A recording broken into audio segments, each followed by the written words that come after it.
They say the universe is infinite, but that's a misnomer. Space has limits, rules, structures, and patterns. It's not just an abyss of stars and dead planets. There are things out there, moving through the dark, things that obey laws we don't yet understand. I wish I had never learned that. I'm Dr. Adrian Holt, exobiologist, specializing in xenogenetics, a field once ridiculed, now indispensable in the age of deep space exploration. I used to believe in the purity of scientific discovery. That was before the corporations got involved. Now, research isn't about curiosity or understanding, it's about control, about who gets to own the knowledge that should belong to all of humanity. My assignment was supposed to be routine.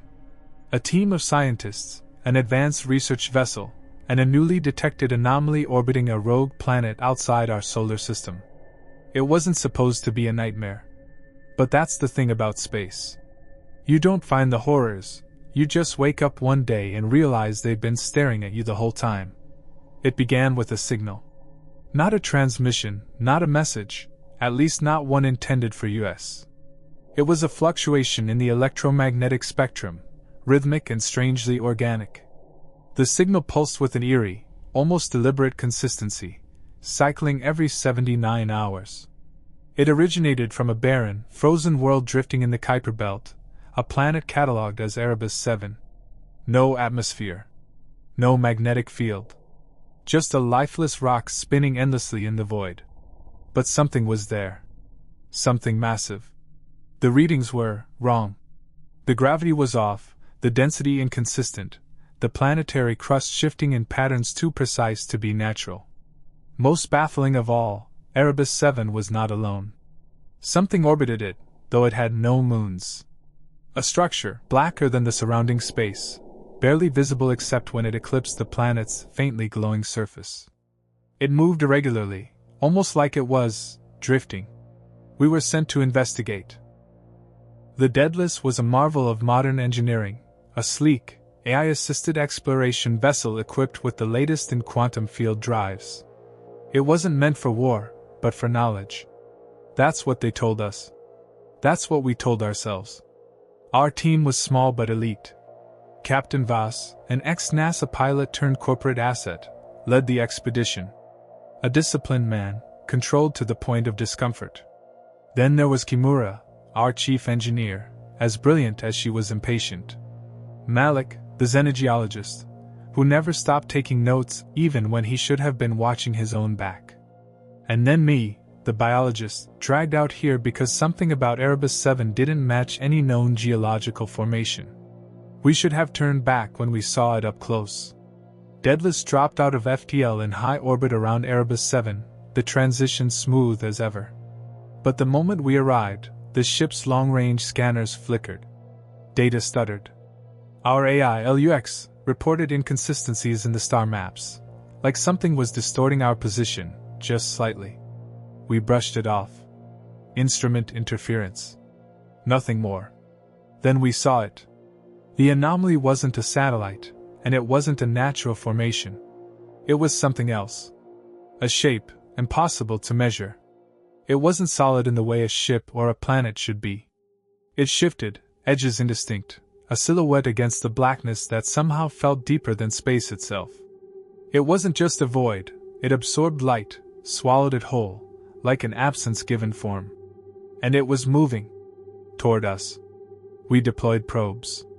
Small, autonomous drones designed for planetary analysis, equipped with deep scanners and AI mapping capabilities. They approached Erebus 7 first, descending towards the frozen wasteland. The data came back disjointed, glitches, corrupted readings. The planet's surface was shifting. Not slowly, like geological processes should, but actively. Then the first probe went silent. Then the second. Then we lost the signal entirely. Kimura worked furiously to recalibrate the sensors.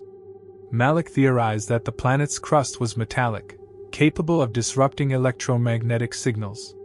I wanted to believe him. The alternative was that something had noticed the probes and decided to interfere. Captain Voss made the call. We were going in. The Daedalus entered Erebus 7's orbit, adjusting for the strange gravitational anomalies. The deeper we scanned, the less sense anything made. There were structures beneath the ice, vast, complex formations that pulsed faintly with thermal signatures too regular to be natural. Could be geothermal activity, Malik suggested. But he didn't sound convinced. I analyzed the latest probe data, running sequences through our onboard biological spectrometers. What I found made my stomach drop. This can't be right, I whispered. The ice wasn't just ice. The rock beneath it wasn't just rock. The entire planet's crust contained complex organic polymers. Biological material. Are you saying the planet is alive? Kimura scoffed, not looking up from her console. I shook my head. No. I'm saying it's made of something that was alive. The temperature dropped. Not physically, our environmental controls were steady, but I felt it anyway. That deep, gut-wrenching instinct that tells you something is very, very wrong. And then the deadlist shook. Not an impact. Not a system failure. A resonance. A low-frequency vibration that passed through the ship like a heartbeat. That's when LUX, our ship's AI, spoke words I will never forget. Foreign consciousness detected. LUX's voice was calm, indifferent. It didn't sound alarmed. But something about the way it spoke those words sent ice-cold dread coiling around my spine. What the hell does that mean? Captain Voss demanded, his voice sharp. LUX hesitated. A machine shouldn't hesitate. Unknown entity interacting with onboard systems. Source undetermined. Kimura's hands flew across the controls. We're not detecting any breaches. No signals, nothing that should be interacting with our systems. LUX, clarify. Are you saying something is inside the ship? Negative. Interaction is non-physical. It is observing. A silence fell over the command deck. The kind of silence where no one wants to be the first to admit what we were all thinking. That this was wrong. That something beyond our understanding was happening. I swallowed. My throat was dry. You mean, it's aware of us? Affirmative. A sensation bloomed in my chest, primal, irrational, something I hadn't felt since I was a child, waking up in the dead of night with the certainty that something was watching me from the dark corner of my room. Erebus 7 was not just an anomaly. It was aware. Voss straightened. We're aborting. LUX prepped the deadlist for emergency departure. Unable to comply. The words hit like a slap. What? Voss snapped. Explain. Quantum field drive unresponsive. Navigational override detected. That was impossible. The deadlist was designed with multiple fail-safes. No external source should be able to interfere with the drive, not unless it was physically compromised. And we weren't. Kimura's hands were trembling. This doesn't make sense. It's like the ship isn't obeying us anymore. I turned back to the external cameras. The black shape orbiting Erebus 7 was still there, unmoving. But I felt it. It wasn't just there. It was waiting. Then the lights flickered. LUX's voice distorted. The usual smooth cadence fractured into something wrong, like an old radio signal warping under interference. Incoming transmission. Voss' face darkened. From where? Source unknown. And then the monitors screamed. No sound came through the speakers, but the visual feed twisted into a pulsing mess of shifting, organic patterns. Not static. Not distortion. It was moving. Shapes. Fractal spirals that almost resembled, no, not almost. They were eyes. Hundreds of them, blinking, dilating, as if trying to focus. I was frozen, unable to look away. My vision swam, and for a moment, just a moment, I was somewhere else. Not the ship. Not Erebus 7. A place of black tendrils, shifting endlessly. Something vast, something old, slumbering beneath the ice of Erebus 7, looking at me through the ship's instruments. Then it was gone. The monitors snapped back to normal. The hum of the ship returned, as if nothing had happened. But we all felt it. That brief, terrible connection. Voss' voice was steel. Status report. Kimura's face was pale. No damage. But, Captain, something else is in our systems. Malik, silent until now, spoke softly. I think it spoke to us. I turned to him. What? He gestured to the main screen. That pattern, it wasn't random. It was a sequence. A structure. Almost like a... He hesitated. A language? No one wanted to believe it, but the truth was there. That thing, whatever it was, had reached into our systems and left us a message. And then, as if to confirm our fears, Lux spoke again. Deciphering transmission. Translation, come down. We argued. Voss wanted to attempt manual control override, push the Deadless out of orbit, and force an FTL jump. Kimura believed that whatever force had locked us in place could do worse if we tried. Malik was caught in the middle. And me? I had already made up my mind. I needed to go down there. The anomaly was calling to us, and whatever was beneath Erebus 7's surface had already touched my mind. If we didn't understand what we were dealing with, we weren't escaping. We send a landing team, I said. A small one. Just to investigate. We find the source of the signal, we figure out what it wants, and we come back. No way in hell. Kimura snapped. That thing just hijacked our ship's systems and spoke to us. You want to walk into its front yard? Do you have a better idea? I shot back. She didn't. Voss sighed, rubbing his temple. Then, to my surprise, he nodded.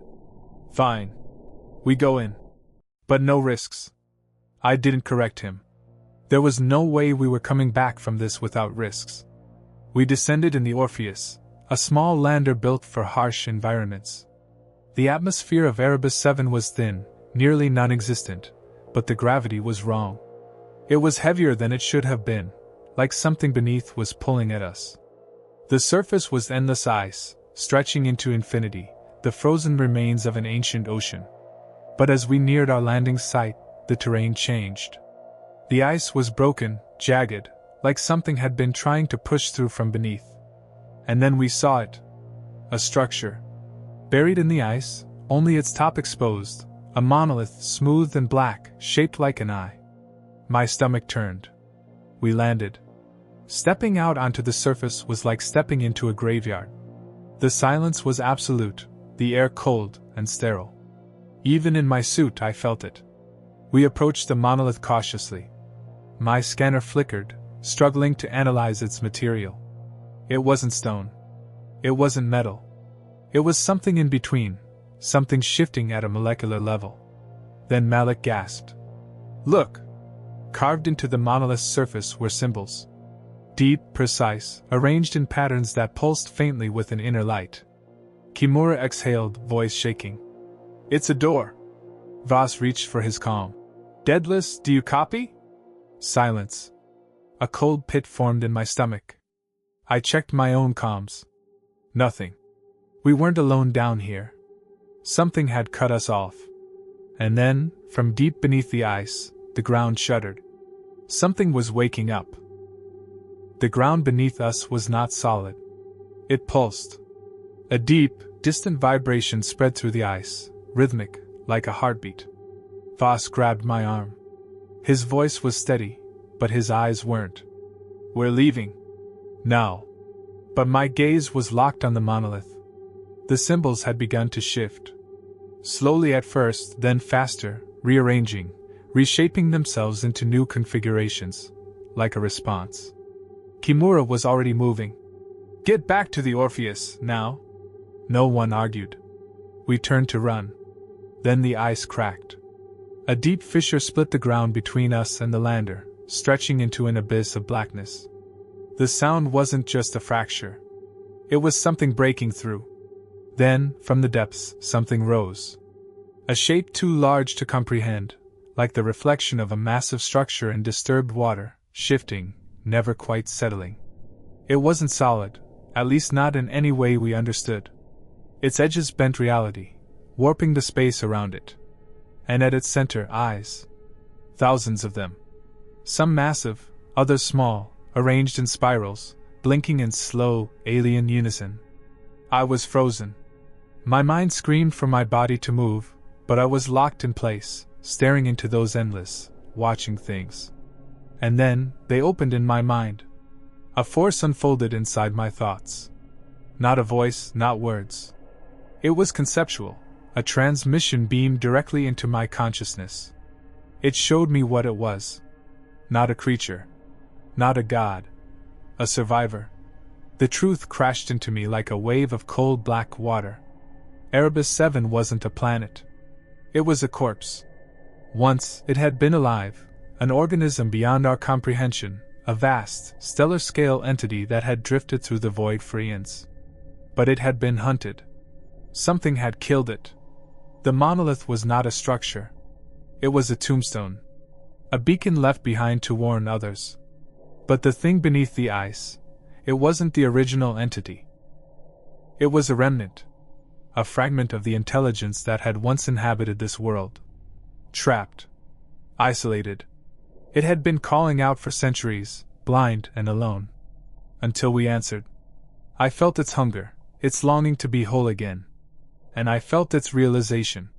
We were not what it had been waiting for. We were not enough. The connection shattered. I stumbled backward, gasping. The thing in the ice contracted, its shape shifting, changing. And then it screamed. Not with sound. With thought. A piercing, reality-fracturing signal that filled the air, the ice, the ship, the universe itself. Kimura was shouting. Voss was dragging me, half carrying me toward the lander. The Orpheus lights flickered, power struggling against something unseen. Malik was not moving. He was standing before the monolith, eyes wide, mouth open in silent horror. His shadow had begun to stretch, elongating, twisting away from him. Not toward the light, toward the entity. Malik! I screamed. But his body had already begun to unravel. Not torn apart, absorbed. His form melted like liquid, drawn toward the monolith, into its shifting symbols. His face lingered for a second, locked in a frozen scream, before he was gone. Voss shoved me into the lander. Kimura followed, slamming the hatch shut. Go! The Orpheus lifted off. The ice collapsed beneath us, and for a brief, gut-wrenching moment, I saw the thing beneath, fully, completely. A colossal, writhing structure of organic filaments, unfinished, searching for new forms to complete itself. A vast, living mechanism. It was not the entity that had died here. It was something new. Something it had created. And it had just woken up. We reached orbit in under 3 minutes. I barely remember strapping into my seat. Daedalus, do you copy? Voss' voice was cracking. We need immediate extraction, now! Silence. Then Lux's voice, distorted. Observing. My blood went cold. We never left. The transmission hadn't been a message. It had been an infection. The thing in the ice had reached out through the signal. Through our systems. Through us. And it was still inside. Kimura turned to me, eyes filled with dawning horror. We brought it with us.